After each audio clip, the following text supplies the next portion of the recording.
Hello दोस्तों, next class में बात करते हैं हम यूपीएससी सीरीज की नेक्स्ट क्लास। और जिन बच्चों ने अभी चैनल को सब्सक्राइब नहीं किया, लाइक नहीं किया, प्लीज़ में एक बार चैनल को सब्सक्राइब कर दें और बेल आइकन दबा दें। अब बात करते हैं हम मैपिंग के करंट अफेयर्स, इस साल जो करंट में स्थान रहे, जो चर्चा में रहे, उनके बारे में। जैसे पहले आपको जो मध्य अमेरिका है, मध्य अमेरिका के जो देश हैं उनका क्रम में आपको नॉर्थ से साउथ बताता हूँ कि जो कंट्री नॉर्थ से साउथ, उन कंट्रियों का क्रम क्या हुआ। तो मध्य अमेरिका में सबसे नॉर्थ में country Belize, Guatemala, El Salvador, Honduras, Nicaragua, Costa Rica और पनामा सिटी है या पनामा है। अब हम इन्हें क्रम के माध्यम से याद करने के लिए एक छोटी सी ट्रिक का प्रयोग करते हैं कि आखिरकार इन्हें किस प्रकार याद किया जाएगा। तो आपको याद करने के लिए एक छोटी सी ट्रिक का माध्यम से याद रखना है। जैसे ब्यूटीफुल गर्ल्स, मैं लिख देता हूँ beautiful girls, Elizabeth has not come party. Beautiful girls, Elizabeth has not come party.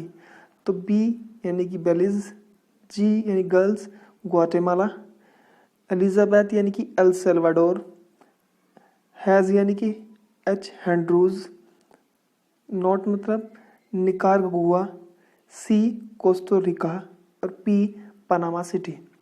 अब हम बात करते हैं इनकी लोकेशन के बारे में। तो आप सभी को दिखाई दे रहा होगा पहली कंट्री जो आपको दिखाई देगी, इस कंट्री को बोलते हैं बेलिज। बेलिज एक ये है, ये और ये।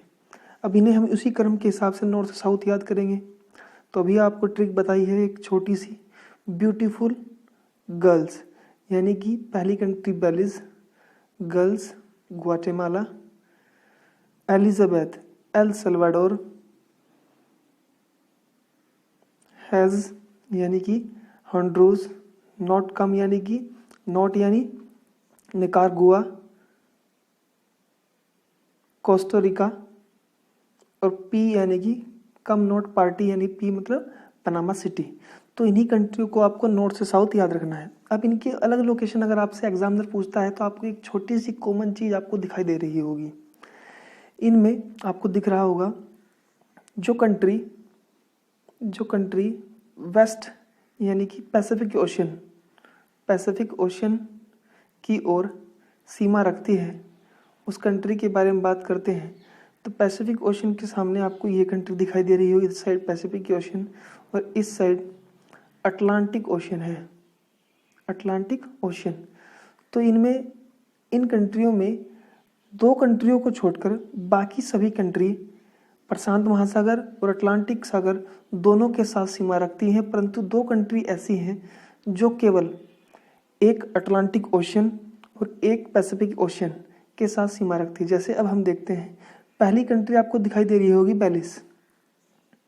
बेलिस कंट्री। तो अगर हम बेलिस की बात करें तो बेलिस आपको अटलांटिक ओशन के साथ सीमा रखता है, जबकि तीसरी कंट्री आपको दिखाई दे रही होगी एल सल्वाडोर, यह पैसिफिक ओशन के साथ सीमा रखती है। आई होप आपको ये पहला मैप आपको समझ आया होगा। इन ट्रिक को आप एक बार जरूर नोट कर लें, इस क्रम को आप नोट कर लें, आपके एग्जाम के लिए इम्पोर्टेंट है। अगली बात करते हैं, जो स्थान इस बार चर्चा में रहा उसका नाम है अबकेक स्थान है सऊदी अरब का। यहाँ से आपको दिखाई दे रहा होगा, यहाँ पर इस बार चर्चा में इसलिए रहा क्योंकि यहाँ अमेरिका द्वारा यहूदी रेबल्स द्वारा, यानी यमन के जो यहूदी रेबल्स जो आतंकी संगठन है, उनके द्वारा ड्रोन से इन तेल संयंत्रों पर हमला किया गया। तो यूपीएससी आपसे पूछेगी कि अबकेक स्थान और मैच द फॉलोइंग में आपसे मैच करा सकती है कि यह स्थान कहाँ स्थित है, तो आपको यह पता होना चाहिए। नेक्स्ट अगली इमेज पे हम बात करते हैं। अब बात करते हैं हम पीओके पैलेस के बारे में। तो जम्मू कश्मीर का मैप इस बार बहुत ज़्यादा इंपॉर्टेंट है, बहुत ज़्यादा चर्चा में है। तो आपको मैं बता दूं जम्मू कश्मीर लोकेशन के बारे में कि ये जम्मू कश्मीर का जो ये पार्ट है इसका नाम गिलगिट बल्चिस्तान और इसका नाम पीओके जिसकी राजधानी मुजफ्फराबाद, ये जम्मू कश्मीर और ये वाला क्षेत्र अक्साई चीन जो चीन के कब्जे में है और ये वाला पूरा क्षेत्र पाक अधिकृत कश्मीर, पाक ऑक्युपाइड यानी पाक कश्मीर के कब्जे में। ये जो ऊपरला क्षेत्र है यह पाकिस्तान ने चीन को दे दिया है। तो यह लोकेशन आप सभी को याद होनी चाहिए। तो अभी हम बात करते हैं गिलगिट जो बल्चिस्तान की राजधानी है और जो मुजफ्फराबाद वह पीओके की राजधानी। एक बार इस मैप को जरूर देख कर जाएं। अगले लोकेशन की मैप की बात करते हैं हम, रोजावा क्षेत्र। तो रोजावा क्षेत्र लोकेशन यही याद रखनी कि रोजावा कहाँ स्थित है। तो हम बात करते हैं सीरिया। तो सीरिया का क्षेत्र है रोजावा, ये आपको दिखाई दे रहा होगा यहाँ कुर्द रोजावा। तो यहाँ कुर्दिस्तान यानी कुर्दियों ने अब इस क्षेत्र को अपने कब्जे में ले लिया होगा। और आपको ये भी पता होगा कि जो ये क्षेत्र है इस क्षेत्र में कुर्दिस्तान यानी सबसे बड़ा एक संगठन है कुर्दिस्तान, जिसे अब तक कुर्दिस्तान देश की ये मांग कर रहे हैं परंतु इन्हें प्रॉपर एक कंट्री नहीं मिली है। तो आपको बस ये याद रखना कि सीरिया के किस पार्ट में अब कुर्दियों का क्षेत्र है। तो कुर्दियों के क्षेत्र सीरिया में उस क्षेत्र का नाम है रोजावा। अगले लोकेशन मैप के बारे में बात करते हैं हम, काठमांडू। तो नेपाल यानी काठमांडू और केरांग रेल यह चीन द्वारा विकसित की जा रही है। तो आपको यह लोकेशन दिखाई दे रही होगी कि यहाँ नेपाल से जोड़ने के लिए एक रेल माध्यम का प्रयोग किया जा रहा है जो काठमांडू से केरांग रेल को जोड़ेगी यानी कि तिब्बत तक जोड़ेगी। अगली लोकेशन पर हम बात करते हैं इजराइल के बारे में।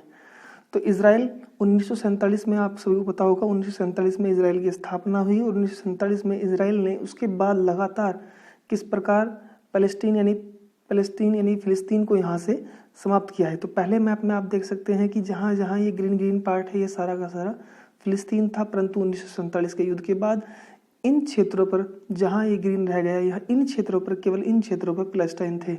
परंतु 1967 के 7 दिन के युद्ध के बाद इजराइल ने इस 7 दिन में अरब जगत के सभी देशों को हरा दिया और लगभग इन क्षेत्रों से अब यहाँ देखें हम तो केवल इन्हीं क्षेत्रों में अब पैलेस्टाइन रह गए हैं। अब हम बात कर रहे हैं जो प्रेजेंट लोकेशन है। तो प्रेजेंट लोकेशन में आपको दिखाई दे रहा होगा कि बहुत छोटा सा नैरो पार्ट अब इजराइल के हाथ में है, बाकी सभी कब्जे में जा चुका है इजराइल के। अगली लोकेशन हम देखते हैं जो इस बार लोकेशन बहुत इंपॉर्टेंट है मिडिल ईस्ट से लेकर यानी कि जो मेडिटेरियन सी है इस मेडिटेरियन सी के बारे में। तो मेडिटेरियन सी के बारे में आपको लोकेशन सारी याद होनी चाहिए कि मेडिटेरियन सी इस साइड स्थित है और ये जो लोकेशन आपको दिख रही है गोलन हाइट्स, तो आपको पता होना चाहिए कि गोलन हाइट्स किस किस के बीच डिस्प्यूटेड है। तो गोलन हाइट्स इजराइल व सीरिया के बीच डिस्प्यूटेड है। अगली लोकेशन आपको याद होनी चाहिए तेल अवीव कहाँ का शहर है, तो ये भी आपको पता होना चाहिए कि तेल अवीव इजराइल में। नेक्स्ट अगली लोकेशन आपको याद होनी चाहिए वेस्ट बैंक। तो वेस्ट बैंक आपको ये दिखाई दे रहा होगा, इस क्षेत्र का नाम है वेस्ट बैंक। नेक्स्ट आपको लोकेशन दिखाई दे रही होगी गाजा पट्टी। तो जो गाजा पट्टी है यह इजिप्ट और इजराइल के बीच डिस्प्यूटेड है। नेक्स्ट अगली लोकेशन आपको दिखाई दे रही होगी, बहुत छोटा सा नैरो पार्ट है जिसको बोलते हैं डेड सी, मर्द सागर। तो मर्द सागर किस किस के बीच है, तो इजराइल, जॉर्डन और फिलिस्तीन के बीच। नेक्स्ट आपको दिख रही होगी आपको सी ऑफ गलीली। तो ये यहाँ छोटी सी लोकेशन गोलन हाइट्स के जस्ट नीचे ये है सी ऑफ गलीली। नेक्स्ट आपको छोटा सा दिख रहा होगा गल्फ ऑफ अकाबा। तो ये जो पार्ट है इसे बोलते हैं गल्फ ऑफ अकाबा। जो गल्फ ऑफ अकाबा है यहाँ इजराइल का तट और आपको जॉर्डन का तट। तो जॉर्डन भी एक ऐसी कंट्री है जो तटीय सीमा रखती है। बाकी लोकेशन हम सब मैप में देखते जाएंगे। इसके बाद पहले आप बस ये देख लो कि आइडिया कर लो कि ये कहाँ कहाँ मौजूद है। अगली लोकेशन पर बात करते हैं यहीं कि कहाँ किस प्रकार। तो हम बात करते हैं पहले इजिप्ट के बारे में। तो इजिप्ट में आपको दिख रही होगी स्वेज कैनाल यानी स्वेज नहर। और ये जो इजिप्ट का जो पार्ट है इसी इजिप्ट के पार्ट को आप बोलते हैं यानी मिस्र के छोटे से पार्ट का नाम है सिनाइन पेनिनसुला। जो छोटा सा पार्ट है इसी सिनाइन पेनिनसुला से स्वेज नहर का निर्माण किया गया है। नेक्स्ट आपको दिख रही होगी स्वेज खाड़ी, जो ये बीच में है इसे स्वेज खाड़ी बोले थे। अकाबा की खाड़ी अभी हमने बात की थी, अकाबा की खाड़ी यहीं स्थित है। नेक्स्ट अगली लोकेशन पर हम बात करते हैं बाब अल मंडेन। तो बाब अल मंडेन जल संधि ये जो आपको कल बताया था रेड सी और अडन की खाड़ी को जोड़ती है, जो यमन और जुबैती के बीच है। यमन और जुबेती के पीछे है लोकेशन। नेक्स्ट सादा हाउदी विद्रोह एक केंद्र है जो कहाँ पड़ता है, यमन में। आपको ये पता होना चाहिए कि सादा क्षेत्र कहाँ का है, यमन का। नेक्स्ट अगली लोकेशन के बारे में बात करते हैं। अब हम देखते हैं चीन का पहला नौसैनिक अड्डा। तो चीन ने भी, हमने कल बात की थी अफ्रीका के हॉर्न ऑफ अफ्रीका, और हॉर्न ऑफ अफ्रीका में हमने 4 कंट्री की बात की थी कि ये 4 कंट्री जो हॉर्न ऑफ अफ्रीका में है इन्हें बोलते हैं हॉर्न ऑफ अफ्रीका कंट्री को याद करने के लिए, जैसे जुबेती, इरिट्रिया, सोमालिया और इथोपिया। इन्हीं कंट्रियों में एक लोकेशन हमारे लिए इम्पोर्टेंट है, जुबेती। अभी जुबेती के बारे में बात करते हैं। जुबेती जो क्षेत्र है वह है बब अल मंडेब जल संधि पर है, और बब अल मंडेब जल संधि पर होने के कारण यह इम्पोर्टेंट लोकेशन है, और यहीं अभी हाल ही में चीन द्वारा अपना पहला एक मिलिट्री बेस बनाया गया है। इससे पहले जुबेती में यहाँ यूएसए का एक मिलिट्री बेस था। तो इस बार ये आपके लिए ध्यान होना चाहिए कि जुबेती में किस किस कंट्री की मिलिट्री बेस है। तो मिलिट्री बेस चीन का पहला सैन्य अड्डा यहाँ बनाया गया है जुबेती में, और इससे पहले वहाँ यूएसए का भी एक मिलिट्री बेस था, जिससे वह इस लोकेशन पर ध्यान रख सके। नेक्स्ट अगली लोकेशन पर हम बात करते हैं मेडिटेरियन सी। तो मेडिटेरियन सी में हमने कल बात की थी कि मेडिटेरियन सी से सीमा रखने वाले देश यहाँ कम दिए गए हैं, फिर भी मैं आपको पूरा बता दूं तो एशिया के 3 देश नहीं बल्कि 5 देश हैं जिनका नाम ये है।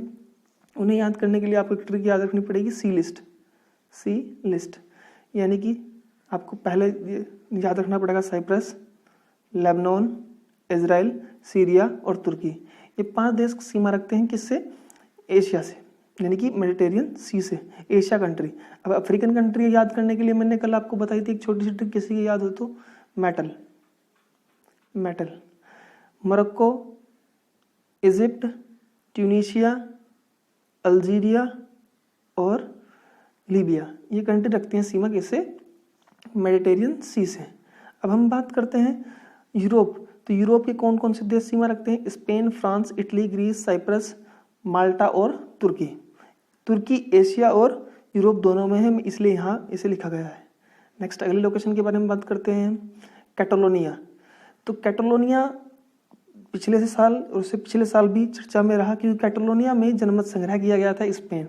यह स्पेन का पार्ट है, और यह अगर आपसे पूछे पिछले 2018 के यूपीएससी प्रीलिम्स में इससे एग्जाम से क्वेश्चन, इस टॉपिक से क्वेश्चन आ चुका है कि कैटलोनिया का संबंध किससे है। तो कैटलोनिया स्पेन का एक पार्ट है जो जनमत संग्रह द्वारा स्पेन से अलग होना चाहता है, और कैटलोनिया का ही सबसे अच्छा शहर बार्सिलोना है। नेक्स्ट अगली लोकेशन आपको याद रखनी है, ग्रेट जिब्राल्टर। तो ग्रेट जिब्राल्टर स्पेन और मोरक्को के बीच स्थित है, ये वाला पार्ट आपको दिख रहा होगा। तो यह स्पेन और मोरक्को के बीच स्थित है, जो अटलांटिक ओशियन और मेडिटेरियन सी को जोड़ता है। अब यह लोकेशन इंपॉर्टेंट इसलिए है क्योंकि यहाँ से सबसे ज़्यादा शरणार्थी यूरोप के अंदर जाते हैं, यूरोप जाने का एक मार्ग है। तो आपको सिर्फ यही लोकेशन याद रखनी है कि यहाँ एक छोटा सा स्थान है जिसका नाम है टेंजर। तो यह मोरक्को का एक शहर है जहाँ से शरणार्थी यूरोप में प्रवेश करते हैं। तो यह एक छोटा सा पार्ट आपको याद रखना है। नेक्स्ट अगली लोकेशन पर हम बात करते हैं, मेडिटेरियन सी में कुछ ऐसे द्वीप हैं जो आपको पता होना चाहिए कहाँ क्या है। तो मेडिटेरियन सी में पहले आपको सिसिली द्वीप आपको दिखा देता हूँ। इसी मेडिटेरियन सी में कुछ ऐसे पार्ट हैं जो कई देशों के अधिकृत हैं, ऐसे द्वीप हैं जो किसी देशों ने अधिकृत किए हुए हैं। जैसे सिसिली द्वीप इटली के कब्जे में है, और यहीं आपको एजियन सी दिखाई देगा, एड्रियाटिक सागर दिखाई देगा, गल्फ ऑफ लायन ये फ्रांस का है, कैट ऑफ द्वीप ग्रीस का है, गल्फ ऑफ टोरंटो कोर्सिका द्वीप फ्रांस का है, और कोसिया द्वीप फ्रांस का है। माल्टा दिखाई देगी एक छोटी सी कंट्री, और आपको अगेन द्वीप जो ग्रीस का पार्ट दिखाई देगा। ये लोकेशन आपको बहुत ज़्यादा एक बार मैप में आप जरूर देख लेंगे, अगर नहीं देख सकते तो प्लीज़ एक बार इन्हें नोट डाउन कर लेंगे। नेक्स्ट अगले लोकेशन पर बात करते हैं हम। नेक्स्ट अब बात करते हैं हम टॉरटस एक नौसैनिक अड्डा है जो सीरिया के क्षेत्र भूमध्य सागर में स्थित है। तो सीरिया का एक नौसैनिक अड्डा, अगर आपसे पूछे कि सीरिया का नौसैनिक अड्डा जो मेडिटेरियन सी में है तो उसका नाम क्या है, टॉरटस। नेक्स्ट कबानी क्षेत्र भी यह सीरिया का भूमध्य सागर के साथ तटीय सीमा रखता है एक क्षेत्र है। ये दोनों लोकेशन आपको याद रखनी है। नेक्स्ट अगली बात करते हैं हम ब्लैक सी की। तो ब्लैक सी के लिए आपको बताया था मैंने एक छोटी सी ट्रिक, किसी बच्चे के याद है तो प्लीज़ कमेंट सेक्शन में जरूर लिख दें। तो बताया था आपको ग्रेट रब। तो आपको बताया था ग्रेट रब के लिए जॉर्जिया, रूस, तुर्की, रोमालिया, यूक्रेन और बुल्गारिया। ये कंट्री सीमा रखती हैं रशिया से। नेक्स्ट अगले लोकेशन पर हम बात करते हैं तो आपको इसका छोटा सा एक पार्ट दिखाई दे रहा होगा जिसका नाम है क्रीमिया। तो ये छोटा सा पार्ट है क्रीमिया और यहाँ आपको ब्लैक सी ओ पर ये ब्लैक सी दिखाई देगा। तो ये जो क्रीमिया पार्ट है इसी पार्ट पर यह यूक्रेन का पार्ट होता था कभी, लेकिन अब इस पर किसका कब्जा है? रशिया का। रशिया ने इस पार्ट को जीत लिया है और सी ऑफ अजोव और ब्लैक सी के बीच एक जल संधि है जो मैंने आपको बताई थी, उसका नाम है करच स्ट्रेट्स। करच स्ट्रेट्स। नेक्स्ट अगले लोकेशन पर हम बात करते हैं। नेक्स्ट आपको पता होना चाहिए कि हिंद महासागर के तटीय अफ्रीकन देश, हिंद महासागर के साथ कौन कौन से देश सीमा रखते हैं अफ्रीका कॉन्टिनेंट के। तो आपको पता होगा इधर अटलांटिक ओशियन है जबकि इधर इंडियन ओशियन है, हिंद महासागर है। तो हिंद महासागर के साथ कौन कौन से देश कंट्री रखते हैं नॉर्थ से साउथ। तो नॉर्थ से साउथ याद करने के लिए आपको पता होना चाहिए पहले सोमालिया, सोमालिया की राजधानी मोगदिशु, केनिया, केनिया की राजधानी नैरोबी, आपको दिख रहा होगा सोमालिया, नैरोबी यानी केनिया। और यही नैरोबी में UNEP United Nation Environment Programme का मुख्यालय भी है। नेक्स्ट इसके बाद कंट्री है तंजानिया, तंजानिया के बाद मोजाम्बिक, मोजाम्बिक के बाद दक्षिण अफ्रीका। और इधर आपको एक छोटा सा पार्ट दिखाई दे रहा होगा, ये पार्ट है मेडागास्कर जो किसका पार्ट है? अफ्रीका का। नेक्स्ट लोकेशन हम बात करते हैं, इसी के अंदर आपको बताया होगा मैंने स्वाजीलैंड, आपको छोटी सी कंट्री कल इसके बारे में बताया था कि यहाँ छोटी छोटी सी कंट्री हैं, जैसे आपको दिखाई देगी लसोतो और स्वाजीलैंड। तो लसोतो दक्षिण अफ्रीका में है और स्वाजीलैंड ये आपको यहाँ छोटी सी कंट्री दिखाई दे रही होंगी, ये लसोतो कंट्री है। कल इनकी लोकेशन के बारे में आपको बताया था, स्वाजीलैंड और लोसोतो। ये ऐसे देश हैं जो देश के अंदर ही मौजूद हैं। नेक्स्ट अगली लोकेशन पर हम बात करते हैं। नेक्स्ट बेरिंग जल संधि। तो बेरिंग जल संधि के बारे में आपको पता होना चाहिए कि इंटरनेशनल डेट लाइन जो निकली है वह बेरिंग जल संधि से निकली है और यह रूस को अलास्का से अलग करती है। मैं आपको दिखा देता हूँ कि कहाँ है बेरिंग जल संधि। तो ये जो पार्ट है ये बेरिंग जल संधि है जो अलास्का और रूस को अलग करती है और आर्कटिक ओशियन और बेरिंग सी को जोड़ती है। नेक्स्ट आप देखते हैं कमचटका प्रायद्वीप। तो कमचटका प्रायद्वीप का बारे में आपको पता होना चाहिए। तो ये जो पार्ट है इसे बोलते हैं कमचटका प्रायद्वीप। तो यह पार्ट ओखोटक सागर व बेरिंग के बीच रूसी प्रायद्वीप है। आपको यह चीज याद रखनी है कौन सा प्रायद्वीप किसके अधिकृत है। तो यह भी ओखोटक सागर व बेरिंग सागर के बीच रूसी प्रायद्वीप है। नेक्स्ट है अगले स्थान पर हम बात करते हैं कुरिल द्वीप, जो कल बताया था कुरिल आइलैंड, यह रूस व जापान के बीच डिस्प्यूटेड है। नेक्स्ट अगला स्थान आपको बताया था व्लादिवोस्टोक। तो अभी प्रधानमंत्री जी की नई विजिट हुई थी, वह भी रशिया का पार्ट है जिसका नाम है व्लादिवोस्टोक। तो यहाँ भी यह भी रशिया का पार्ट है व्लादिवोस्टोक। आपको इन्हीं लोकेशनों पर ध्यान देना है, मैं बार बार रिपीट कर रहा हूँ अगर आपको इस बार का UPSC प्रीलिम्स निकालना है। नेक्स्ट अगले लोकेशन पर हम बात करते हैं। नेक्स्ट अगली लोकेशन पर हम बात करते हैं बीजिंग और संघाई। तो बीजिंग और संघाई के साथ साथ इस बार हम लोकेशन इंपॉर्टेंट लेते हैं ईस्ट चाइना सी। तो ईस्ट चाइना सी के बारे में आपको पता होना चाहिए, यह जापान कोरिया के बीच स्थित है। ईस्ट चाइना सी ये लोकेशन ईस्ट चाइना सी की है जो जापान और कोरिया के बीच और ऊपर से ताइवान, इसके ऊपर से ताइवान है। नेक्स्ट अगली बात करते हैं हम, अगला जो यहाँ द्वीप है वो आपको लोकेशन में याद रखना है। द्वीप का नाम है सेनकाकू द्वीप। तो यह जापान और चीन के बीच विवादित है। सेनकाकू द्वीप जापान और चीन के बीच विवाद है, आपको यही याद रखना है। नेक्स्ट ताइवान की राजधानी ताइपे। हांगकांग ये भी चाइना के अधिकृत है। हांगकांग और ताइवान पर अपना अधिकार चाइना दिखाता है और साथ साथ हांगकांग को अपने अधिकृत रखता है। तो ये लोकेशन आपको इस साइड भी थोड़ी सी पता होनी चाहिए। नेक्स्ट अगले लोकेशन पर बात करते हैं।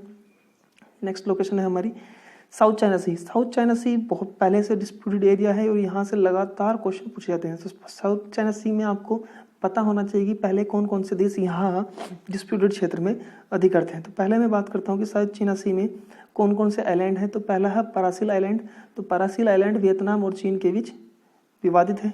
नेक्स्ट अगले आइलैंड के बारे में बात करता हूँ मैं, तो उसका नाम है स्कार्बोरो सियोल द्वीप। यह फिलीपींस और चीन के बीच विवादित है। Next Spratly island.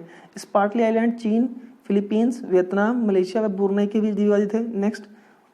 नेक्स्ट हम बात करते हैं वुडी द्वीप, जो पार्सल द्वीप का एक समूह है। यह चीन ने वायुसेना पट्टी के लिए निर्माण किया है। नेक्स्ट पड़ोसी देश की साउथ चाइना सी के साथ कौन कौन से देश आपको दिखाई देंगे। तो यह आपको लोकेशन दिख रही होगी साउथ चाइना सी की। और यही साउथ चाइना सी जो लाइन यहाँ मैंने ड्रॉ की है इसे ही बोलते हैं 9 डैश लाइन, 9 डैश लाइन। तो 9 डैश लाइन, इस पर ही चाइना अपना अधिकार दिखाता है कि यह जहाँ तक 9 डैश लाइन है यह है साउथ चाइना सी पर मेरा अधिकार है, पूरा पूरा आधिपत्य चाइना अपना दिखाता है, जिस पर इंटरनेशनल कोर्ट ऑफ जस्टिस द्वारा भी फैसला दिया गया है।